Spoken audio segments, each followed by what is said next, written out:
ഈ ഹെർബാ ലൈഫ് എന്ന് പറയുന്ന ഈ പ്രോഡക്റ്റ് നമ്മൾ ആദ്യം മനസ്സിലാക്കേണ്ടത് അതൊരു ഒരു കാറ്റഗറിയാണ്.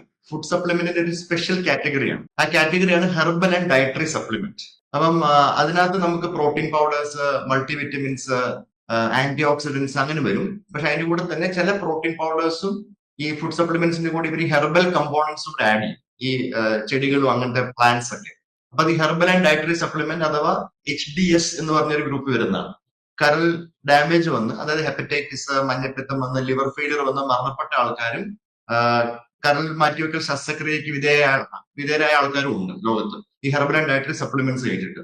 അത് പല പല ടൈപ്സ് ഉണ്ട്. ഇപ്പം അമേരിക്ക നോക്കുവാണെങ്കിൽ പ്രത്യേകതരം ചില കമ്പനീസ് ഉണ്ട്. അവരുടെ പ്രോഡക്ട്സ് കഴിച്ച് ലിവർ ഫെയിലിയർ ആയിട്ടുള്ള ആൾക്കാരുണ്ട്.